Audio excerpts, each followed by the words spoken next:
Ketemu lagi dengan saya, Syafa Najma. Dan kali ini kita bakal bahas topik yang pasti relate banget nih sama teman-teman semua. Apalagi buat teman-teman yang lagi deg-degan untuk masuk ke sekolah baru. Ya, topik kita kali ini adalah mengenai PPDB atau penerimaan peserta didik baru. Oke, jadi kita sudah di sini bersama narasumber kita, Bapak Badrudin. Bagaimana kabarnya Bapak? Alhamdulillah, Najma hari ini sehat luar biasa. Alhamdulillah. Iya, Bapak. Bagaimana dengan Najma? Alhamdulillah, saya juga Pak sehat. Alhamdulillah. Iya. Jadi bisa dibantu nih Najma nih. Oh iya nih Pak. Saya ada mau sedikit tanya nih ke Iya. Bapak nih. Iya, boleh. Ya tapi santai aja ya Pak ya. Iya. Oke. Di madrasah kita nih, kan dalam waktu dekat bakal mengadakan PPDB. Iya. Nah, Iya. kalau PPDB ini apa sih Pak? Ya, seperti layaknya sekolah ya. Secara umum setiap tahun pelajaran baru pasti mengadakan PPDB ya. Yaitu penerimaan peserta didik baru. Begitu pula dengan kita, Madrasah Sanawiyah Negeri 3 Bogor. Madrasah adalah lembaga pendidikan formal ya, berciri khas Islam yang setingkat dengan SMP. Jadi apa sih bedanya sekolah dengan madrasah? Ya ada beberapa indikator ya pembeda. Di antaranya dari sisi jumlah mata pelajaran misalkan Najma.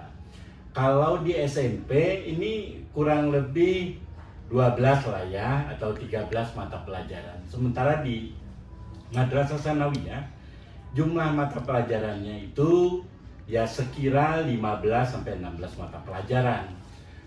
Pembeda kedua ya, jika di SMP itu pelajaran agama hanya di satu mata pelajaran yaitu pendidikan agama Islam. Jika di Madrasah Sanawiyah, pendidikan agama Islam ini terbagi atas beberapa mata pelajaran.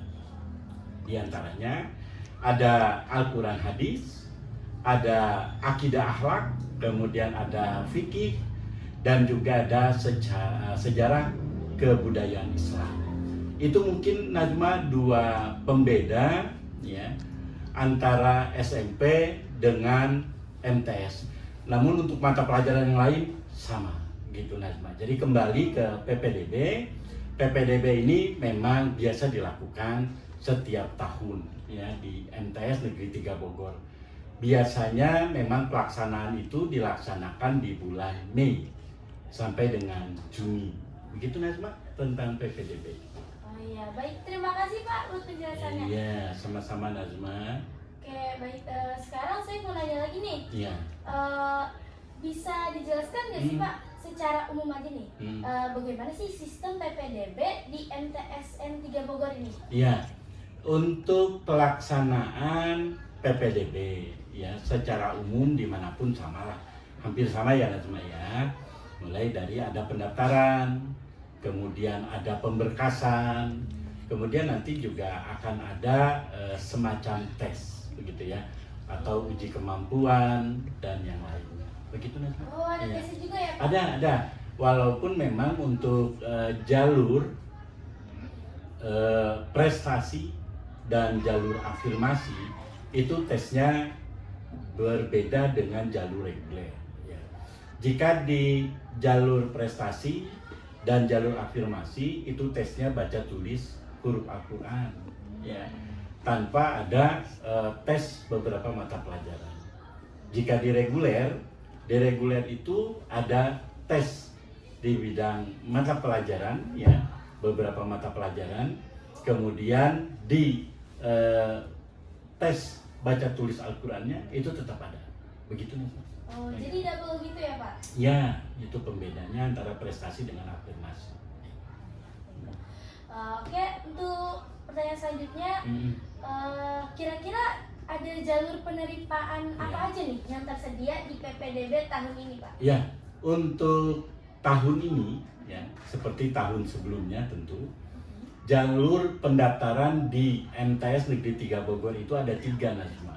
Oh, ada Ya, yang pertama ya ada jalur reguler. Ya. Jalur reguler ini penerimaannya ya dengan syarat minimal usianya ya itu di lulusan SD ya. Maksimal itu 15 tahun pada tanggal 1 Juli tahun berjalan. Kemudian untuk persyaratannya sendiri nanti ada formulir pendaftaran. Nah, formulir pendaftaran itu bisa diperoleh ketika melakukan proses pendaftaran secara online. Jadi mengisi dulu nanti formulir tersebut, login di link yang ditentukan oleh panitia, kemudian membuat username, membuat password ya sendiri ya, agar bisa login. Kemudian mengisi formulir beberapa pertanyaan, setelahnya langsung di-print. Karena itu perlu untuk pemberkasan nanti ya. Formulir pendaftaran, kemudian ada akte kelahiran yang perlu disiapkan, kemudian fotokopi ijazah. Tapi kalau belum ada fotokopi ijazah baik dari MI maupun dari SD, ini bisa menggunakan surat kelulusan gitu dari MI atau SD yang bersangkutan. Tapi jika memang MI atau SD pun belum mengeluarkan surat kelulusan, maka bisa menggunakan kartu tanda peserta ujian gitu ya, ujian akhir. Itu yang bisa dilakukan. Kemudian ada jalur prestasi itu ya yang kedua. Nah, prestasi ini dibagi atas beberapa bidang. Yang pertama di bidang keagamaan. Syaratnya apa di bidang keagamaan? Hafal Al-Qur'an ya, minimal 3 juz. Ya, jadi jika memang memiliki kemampuan dalam menghafal Al-Quran minimal 3 juz yang dibuktikan dengan ijazahnya atau sertifikatnya setiap juz. Misalkan juz 30 ada sertifikatnya, juz 29 ada sertifikatnya, juz 28 ada sertifikatnya. Ini dilampirkan nanti pada saat pendaftaran ya, pada saat pemberkasan juga. Dan sertifikat itu dilegalisir ya, fotokopinya itu dilegalisir oleh pihak MI atau pihak SD ya, ditandatangani oleh kepala MI atau SD-nya. Itu di bidang keagamaan. Yang pertama syarat yang pertama. Syarat yang kedua, jika memang memiliki prestasi ya dalam lomba-lomba keagamaan seperti musabaqah tilawatil Quran, musabaqah hifzil Quran, musabaqah syarhil Quran, kemudian kaligrafi, kemudian pidato keagamaan, kemudian juga bisa di bidang marawis misalkan ya. Ini di bidang-bidang keagamaan. Tapi memang harus memperoleh juara 1, juara 2, juara 3, harapan 1, harapan 2, harapan 3 ya, minimal tingkat kabupaten yang diselenggarakan oleh Kementerian Agama, Kementerian Pendidikan Kebudayaan, misalkan Kemendikbud, kemudian di perguruan tinggi dan lembaga-lembaga yang lainnya. Kemudian prestasi bidang akademik Najwa ya. Bidang akademik itu misalkan apa? Kompetisi sains madrasah, olimpiade sains madrasah misalkan. Kemudian ikut juga lomba-lomba di bidang matematika, di bidang IPA, di bidang IPS, kemudian di bidang robotik, kemudian di bidang penelitian, di bidang roket air. Itu pun juaranya 1, 2, 3, 4, 5 atau 6 ya. Minimal 3 kabupaten yang diselenggarakan oleh kementerian maupun oleh lembaga-lembaga yang memang kompeten di bidangnya. Kemudian prestasi di bidang non-akademik. Nah, ini agak panjang, nggak apa-apa ya. Nah, prestasi di bidang non-akademik itu, ya, misalkan juara 1, 2, 3, harapan 1, harapan 2, harapan 3, ya, di bidang ajang kompetisi dan seni, ya, madrasah, kemudian olimpiade olahraga siswa nasional atau O2SN, kemudian Festival Lagu dan Seni Siswa Nasional atau FLS2N, kemudian Pramuka Garuda, kemudian juara di bidang PMR ya, kemudian pencak silat di bidang paskibra, kemudian marching band, ada bulu tangkis, kemudian ada futsal, ada bola voli, kemudian ada bulu tangkis, ada paduan suara ya. Jika memang memiliki prestasi ya, juara 1, 2, 3, kemudian harapan 1, harapan 2, harapan 3, minimal tingkat kabupaten ya, yang diselenggarakan oleh instansi ataupun lembaga kompeten, ini bisa mendaftar lewat jalur prestasi. Kemudian yang ketiga Nazma, ini ada jalur afirmasi ya. Oh ya Bapak, mohon maaf ya, tadi apa sih persyaratannya untuk jalur prestasi ya? Di jalur prestasi itu yang harus dipersiapkan adalah formulir pendaftaran. Ya, lagi-lagi formulir ini bisa didapatkan ketika memang mendaftar secara online. Ya, dia login dulu dengan username, dengan password ya, yang dibuat sendiri. Kemudian ketika selesai mengisi formulir segera di print out, kemudian nanti dibawa ketika pemberkasan ya.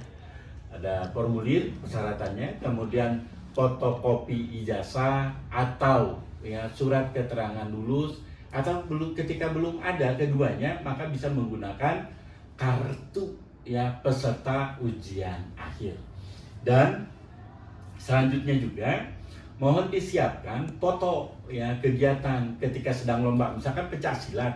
Jadi ada foto sedang bertanding Nazma.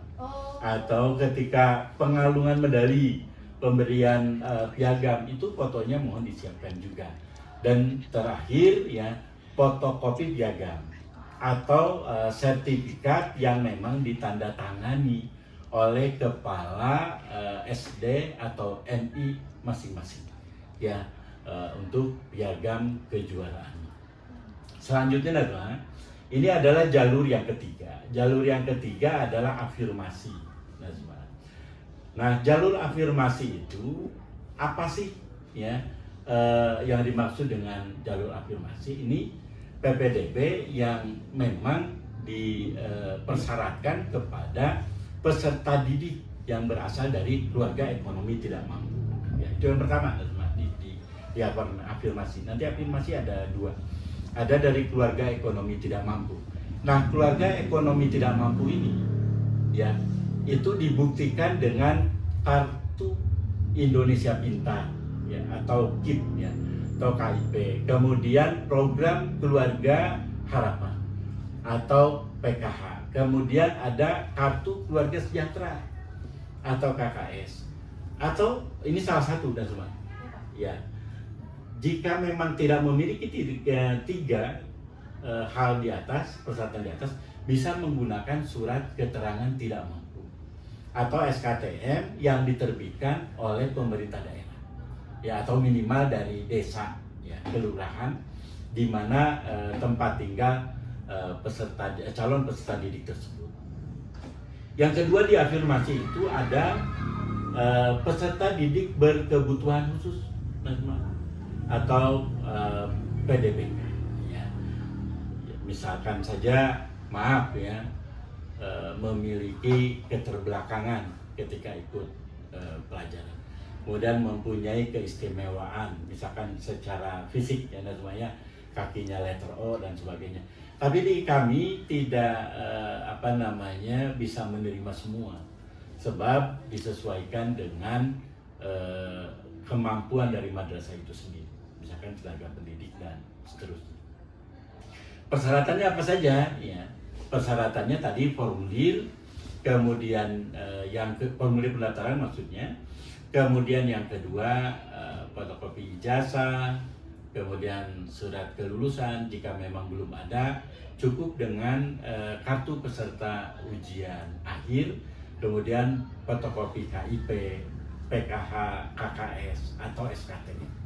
Itu mungkin Nazma jalur-jalur yang bisa dilakukan ketika penerimaan peserta didik baru Madrasah Tsanawiyah Negeri 3 Bogor pada tahun ini. Pak, terima kasih nih sebelumnya Hmm. penjelasannya ini yang Iya. cukup panjang nih. Pak. Betul Natuma.